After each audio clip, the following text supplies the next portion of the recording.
Viewers அனைவருக்கும் வணக்கம். நேத்துக்கான market update பத்தி தான் இந்த வீடியோல பார்க்க போறோம். ஸோ ஓவரால் மார்க்கெட் வந்து இனிஷியலா ஸ்டார்ட் ஆகும்போது கீழே விழுந்துருந்துச்சு. அப்புறம் கொஞ்சம் அப்படி இப்படின்னு பண்ணி மார்க்கெட்டை வந்து லைட்டா ஒரு 0.5% கிட்ட ஏற்றி வச்சிருக்காங்க தான் சொல்லணும்.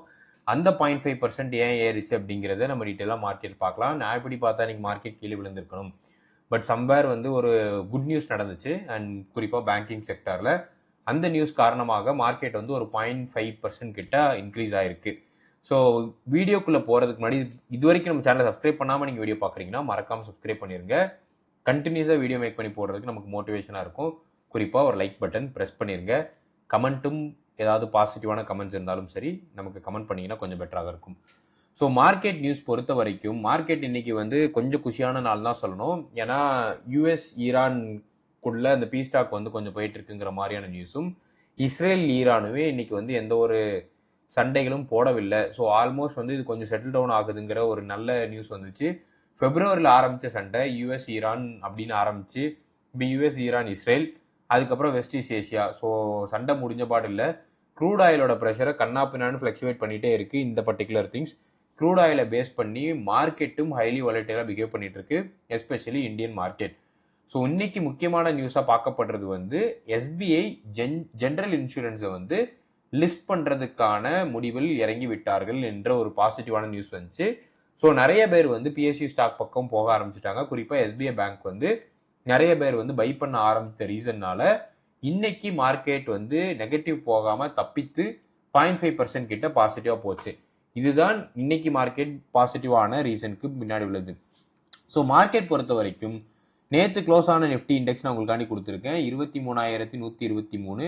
அங்கேருந்து ஒரு 0.5% இன்க்ரீஸ் ஆயிருக்கு. சென்செக்ஸும் நேற்றுக்கும் இன்னைக்கான டிஃப்ரென்ஸ் வந்து உங்களுக்கு காட்டியிருப்பேன். பெரிய டிஃப்ரென்ஸ்லாம் இருக்காது கிராஃபில், ஜஸ்ட் கொஞ்சம் பாசிட்டிவாக இருந்துச்சு. என்னோட போர்ட்ஃபோலியோமே இன்னைக்கு வந்து கொஞ்சம் பாசிட்டிவாக தான் இருந்துச்சு. ஸோ என்னோட போர்ட்ஃபோலியோ ஜென்ரலாகவே மார்க்கெட் எப்படி பிஹேவ் பண்ணிதோ அதுக்கு ஏற்றாப்புல தான் பிஹேவ் பண்ணும். ஏன்னா ப்ராப்பரான அசட் அலோகேஷன் பண்ணி வச்சிருக்கேன். ஸோ மார்க்கெட் வந்து ஓவரால் சைட்வேஸ். பிஎஸ்யூ பேங்க் கண்ணாப்பனான் இன்க்ரீஸ் ஆகி 3.1% அப்பு. ரியல் எஸ்டேட் ஸ்டாக் வந்து 2.1. ஃபினான்ஷியல் அதாவது என்பிஎஃப்சி இந்த மாதிரியான ஃபினான்ஷியல் செக்டர் ஸ்டாக் வந்து 1.6% அப்பு. ஆட்டோ 1.4% அப்பு. மெட்டல் வந்து 0.4. மீடியா அண்ட் ஐடி வந்து as usual loss. Financial stocks வந்து இன்னைக்கான நாளில் இன்க்ரீஸ் ஆகிருக்கிறதுக்கு பின்னாடி இருக்கிற ரீசன் என்ன, ஆர்பிஐ வந்து அவங்களோட ரேட் கட் வந்து எதுவும் பண்ணாமல் சேம் ரேட்டில் வந்து ரீட்டைன் பண்ணியிருக்காங்க ரெப்போ ரேட். ஸோ ஆல்மோஸ்ட் 5.25 வந்து நியூட்ரல் ஸ்டாண்ட் எடுத்த ரீசனால ஓவரால் இது வந்து கொஞ்சம் பாசிட்டிவாக இருக்குது. அண்ட் அது போக கரன்சி ஸ்வாப் வந்து கொஞ்சம் முன்னாடி பண்ணியிருந்தாங்க. நீங்கள் டாலர்ஸ்க்கு இந்தியன் ருபீஸை வந்து கன்வெர்ட் பண்ணி வாங்கிக்கலாம்னு சொல்லிட்டு அதில் ஒரு நல்ல பாசிட்டிவான கேஷ் ஃப்ளோ வந்து பேங்க் செக்டர் நடந்ததுனால எல்லாம் ஆட் ஆகி ஃபினான்ஷியல்ஸ் அண்ட் பேங்கிங் செக்டருக்கு இன்னைக்கான நல்ல பாசிட்டிவாக இருந்துச்சு. டிஃபென்ஸ் ஸ்டாக் பொறுத்த வரைக்கும் நிறைய ஸ்டாக்ஸ் வந்து ரெக்கார்டு ஹை போயிருச்சு. புது ஃப்ரெஷ் ஹைஸ் வந்து வச்சிருக்காங்க. குறிப்பாக like mid cap and small cap momentum வந்து கொஞ்சம் பெட்டராக இருக்குன்னு தான் சொல்லணும். Data pattern and Paras defence இந்த ரெண்டு ஸ்டாக்குமே இன்னைக்கான நாளில் நியூ ஹை வந்து போயிருக்கு. அதை பற்றி கொஞ்சம் டீட்டெயிலாக பார்க்கலாம். எஃப்ஐஎஸ் வந்து கண்டினியூஸாக வித்துட்டு தான் போயிட்டு இருக்காங்க. எந்த ஒரு பாசிட்டிவ் ரெக்கவரியுமே இன்னைக்கான நாள்லையும் இல்லை. எஃப்ஐஎஸ் வந்து வித்துட்டு போகிறது இந்தியாவோட ஓவரால் ஷேர் மார்க்கெட்டுக்கே ஒரு அலாமிங்கான சுச்சுவேஷன் தான். இன்னைக்கான நாளில் ஒரு பாசிட்டிவாக தெரிஞ்ச விஷயம் என்னன்னா, renewable energy and EV sector பக்கம் நிறைய இன்வெஸ்டர்ஸ் வந்து டார்கெட் பண்ணிட்டு இருக்காங்கன்னு தெரிஞ்சிருக்கு. குறிப்பாக Adani green, Olectra, Borosil renewable energies இந்த மாதிரியான கம்பெனிஸ் வந்து இன்னைக்கான நாளில் கொஞ்சம் பாசிட்டிவான மொமெண்டம் எடுத்திருக்கு. ஃபினான்ஷியல் 2027 பொறுத்த வரைக்கும் ஓவரால் ஜிடிபி க்ரோத் வந்து 6.6 இருக்குங்கிறது ஆர்பிஐயோட ப்ரொஜெக்ஷனாக இருக்குது. இந்த நம்பர் வந்து ஒரு மாடரேட்டான ஸ்டாண்டு தான் சொல்லணும். ரொம்ப ஜாஸ்தின்னு சொல்ல மாட்டேன், ரொம்ப கம்மின்னு சொல்ல மாட்டேன். இதுக்கு ஆர்பிஐ கோட் பண்ணுற ரீசன் என்னவா இருக்குன்னா, எனர்ஜி ப்ரைஸ் இன்க்ரீஸ் ஆகுது.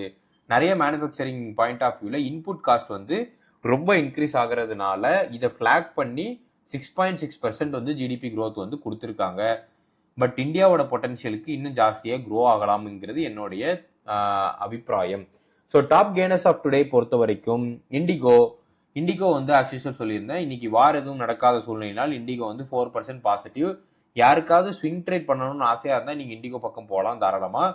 எப்போல்லாம் குண்டு போட்டாங்களோ அந்த டைம் நீங்கள் ஷேர் வாங்கி வச்சுக்கோங்க. என்னைக்கெல்லாம் குண்டு போடலையோ அன்றைக்கி அந்த ஷேரை நீங்கள் வித்துட்டு வெளியே வந்துடலாம். மினிமம் உங்களுக்கு ஒரு 3 to 4% கேரண்டியாக கிடைக்கும்.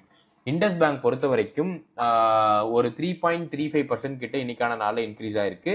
State bank 2.1%, and axis bank வந்து 2.07, ஐசிஐசிஐ பேங்க் 1.89. பேங்கிங் ஸ்டாக் வச்சிருக்க எல்லாருக்குமே அமோகமான நாள் தான். என்னோட மேக்ஸிமம் போர்ஷன் வந்து பேங்கிங்ல இருக்கு. ஸோ எனக்கு இன்னைக்கு கொஞ்சம் அமோகமான நாளாக இருந்துச்சு. டாப் லூசர்ஸ் பொறுத்த வரைக்கும் 2.2% டைட்டன் விழுந்திருக்கு. ப்ராஃபிட் புக்கிங் தான் ப்ரிடாமினன்ட்ரியா, பிகாஸ் ஆல்ரெடி இந்த டைட்டன் ஸ்டாக் வந்து பிஇ மேக்ஸிமம் வேல்யூவேஷன் ட்ரேட் ஆகிட்டு இருக்கு. ஸோ நிறைய இன்வெஸ்டர்ஸ் வந்து இப்போ நிறைய லார்ஜ் கேப் கம்பெனிஸ் வந்து அட்ராக்டிவான ப்ரைஸிங்க்கு வருது. லைக் பிஇ வந்து பெட்டரான ப்ரைஸிங் வரதுனால மேக்ஸிமம் வேல்யூல இருக்கிற ஸ்டாக்கை வித்துட்டு ப்ராஃபிட் இருந்தால் ப்ராஃபிட் புக் பண்ணிட்டு நல்ல அட்ராக்டிவான இருக்கிற ஸ்டாக்குக்கு வந்து அவங்களோட ஃபண்டை வந்து ரொட்டேட் பண்ணுவாங்க. இதை நானும் பண்ணுவேன். ஸோ அந்த ஸ்ட்ராட்டஜியின் அடிப்படையில் டைட்டன் விழுந்திருக்கு. ஃபண்டமெண்டலி எந்த ஒரு சேஞ்சுமே இல்லை. என்டிபிசி பொறுத்த வரைக்கும் மணி ரொட்டேஷன் தான் இதுலையுமே நடந்திருக்குன்னு சொல்லுவேன். மோஸ்ட் பீப்புள் வந்து இதுலேருந்து எடுத்து கொண்டு போய் ஃபினான்ஷியல் ஸ்டாக்ஸில் வந்து இன்னைக்கான நாளில் இன்வெஸ்ட் பண்ணியிருக்காங்க.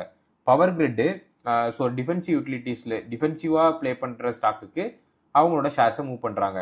இன்ஃபோசிஸ் இன்னைக்கான நல்ல 0.61%. ஓவரால் ஐடி செக்டாரே வீக்காக இருக்குது. ஸோ நான் ஸ்பெசிஃபிக்காக இன்ஃபோசிஸ்க்கு அகேன்ஸ்டாக எந்த ஒரு நியூஸும் பேசலை இந்த வீடியோவில். கோல் இண்டியா பொறுத்த வரைக்கும் க்ரூட் ஆயில் ப்ரெஷர் கொஞ்சம் கூல் டவுன் ஆச்சுன்னா கோல் இண்டியா ஸ்டாக் வந்து கண்டிப்பாக விழும். இதுதான் ஒரு லாஜிக். ஸோ எப்போலாம் க்ரூட் ஆயில் ப்ரைஸ் வந்து இன்க்ரீஸ் ஆகுதோ அப்போ கோல் தான் அதுக்கு ஆல்டர்னேட் எனர்ஜியாக கன்சிடர் பண்ணி மார்க்கெட்டில் கோல் இண்டியா ஏற்றுவாங்க. எப்போல்லாம் வந்து க்ரூட் ஆயில் ப்ரைஸ் விழுகுதோ அப்போல்லாம் கோல் இண்டியா ப்ரைஸை வந்து இறக்கிடுவாங்க. ஸோ இதுதான் வந்து ஒரு சிம்பிள் தம் ரூல். அதன் அடிப்படையில் இன்னைக்கான நாளில் 0.8% விழுந்திருக்கு. ஸோ நம்ம ஸ்டாக் வாட்ச் லிஸ்ட்டில் வைக்க வேண்டியது ஸ்டேட் பேங்க் ஆஃப் இந்தியா. இப்போ இன்னைக்கான நாளில் டக்குன்னு போயிட்டு நாளைக்கு பர்ச்சேஸ் பண்ணிடுறாங்க. கண்டிப்பாக ஒரு டிப் இருக்கும். அந்த டைமில் போய் கன்சிடர் பண்ணுங்க. So State Bank of India அவங்களோட ஜென்ரல் இன்சூரன்ஸை லிஸ்ட் பண்ணிட்டாங்க அப்படின்னா போனஸ் ஸ்டாக் கிடைக்குங்கிற ஒரு நல்ல ஒரு நியூஸ் வந்திருக்கு. அந்த ரீசனால நிறைய பேர் State Bank of India consider பண்ணுறாங்க. இண்டிகோ வந்து நான் ஆல்ரெடி சொல்லியிருந்தேன், ஒரு சைக்கிளிக்கல் ட்ரேடுக்கு மட்டும் கன்சிடர் பண்ணுங்க. பட் இப்போதைக்கு கன்சிடரபிளி ப்ரைஸ் பாயிண்ட் ஆஃப் வியூவில் ரொம்ப ஜாஸ்தியாக இருக்கு. ஐசிஐசிஐ பேங்க்கு ஓவரால் HDFC ஐசிஐசிஐன்னு என்ன கேட்டிங்கன்னா கிரெடிட் கார்டு லோன்ஸு இந்த மாதிரி பாயிண்ட் ஆஃப் வியூவில் ஐசிஐசிஐ கொஞ்சம் ஸ்ட்ராங்காகவே க்ரோ ஆகிட்டு வராங்க. HDFCயில் அடுத்தடுத்த பிரச்சனையாக வந்துட்டு இருக்கு. வேல்யூவேஷன் பாயிண்ட் ஆஃப் வியூவில் என்னை பொறுத்த வரைக்கும் நான் HDFC கன்சிடர் பண்ணிட்டு வரேன் பர்சனலாக. ஐசிஐசிஐ பேங்க் இன்னும் கொஞ்சம் விலட்டுன்னு வெயிட் பண்ணிட்டு இருக்கேன். ஈச்சர் மோட்டர் இன்னைக்கான நாளில் ரொம்ப பாசிட்டிவான நியூஸ் இருந்துச்சு. நிஃப்டி டாப் கெய்னர்ஸில் ப்ரிடாமினெண்ட்டாக ஆட்டோ செக்டார் ஸ்டாக்கே கொஞ்சம் அவுட் பெர்ஃபார்ம் பண்ணுச்சு. அதில் ஸ்ட்ராங்காக இருக்கிறது வந்து ஈச்சர் மோட்டார்ஸ். ராயல் என்ஃபீல்டோட அடுத்தடுத்த பைப்லைன்ஸ் வந்து கொஞ்சம் பாசிட்டிவாக நியூஸாக தெரியுது. மிட் கேப்ஸ் பொறுத்த வரைக்கும் Olectra கிரீனும் Adani green energies almost வந்து 3 to 4.7% கிட்ட இன்க்ரீஸ் ஆயிருக்கு. மொபிலிட்டி, இவி இந்த மாதிரியான பேட்டர்ன் ஆஃப் ஸ்டாக்ஸ் வந்து ஃபியூச்சர் நிறைய இருக்கிறதுனால நிறைய இன்வெஸ்டர்ஸ் வந்து இதில் இப்போ கன்சிடரபிளி இன்வெஸ்ட் பண்ணிட்டு வராங்க. ரெண்டுமே ஓவர் ப்ரைஸ்டு, உடனே குதிச்சிட வேண்டாம், வெயிட் பண்ணி பார்த்து ரைட் ப்ரைஸில் என்ட்ராங்க.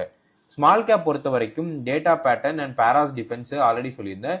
டிஃபென்ஸ் ஸ்டாக் எல்லாமே புது ஹைட் வந்து வச்சுட்டே இருக்கு. குளோபல் ஜியோபொலிட்டிக்கல் டென்ஷனில் கண்ணா பின்னான்னு ரைஸ் ஆனது டிஃபென்ஸ் ஸ்டாக் மட்டுமே. ரெண்டு ஸ்டாக்குமே ஆல்மோஸ்ட் 9% கிட்ட ஜம்ப் ஆகி புது ரெக்கார்ட் ஹை வந்து இந்த டிஃபென்ஸ் ஸ்டாக் வச்சிருக்குன்னு தான் சொல்லணும். உடனே உள்ள என்ட்ராயிட வேண்டாம். நான் ஆல்ரெடி டிஃபென்ஸ் ஸ்டாக் பற்றி ஒரு டீட்டெயிலான வீடியோ மேக் பண்ணி போட்டிருக்கேன். பார்க்கல அப்படின்னா நம்ம சேனலில் அந்த வீடியோ இருக்குது, அந்த வீடியோ பாருங்கள். அதில் உங்களுக்கு டீட்டெயிலாக எந்த ஸ்டாக் இப்போ கன்சிடர் பண்ணலாம், எந்த ப்ரைஸ் ரேஞ்சில் கன்சிடர் பண்ணலாம் அப்படிங்கிற டீட்டெயிலை வந்து ரொம்ப டீட்டெயிலாக பண்ணி போட்டிருப்பேன். அந்த வீடியோ நீங்கள் எடுத்து பாருங்கள். கொஞ்சம் காஷியஸாக அணுக வேண்டிய ஸ்டாக். காஷியஸாக அணுகுனா உள்ளே போகக்கூடாதுன்னு சொல்ல மாட்டேன், பட் எப்போ என்ட்ரு ஆகணுங்கிறத பார்த்து என்ட்ரு பண்ணணும். ஒன்று வந்து டைட்டன் ப்ராஃபிட் புக்கிங் வந்து நடந்துட்டு இருக்கு. டைட்டனோட வேல்யூவேஷன் ரொம்ப ஜாஸ்தியாக இருக்குது. என்னை பொறுத்த வரைக்கும் நான் ஃப்ரெஷ் என்ட்ரி சஜஸ்ட் பண்ணவே மாட்டேன்.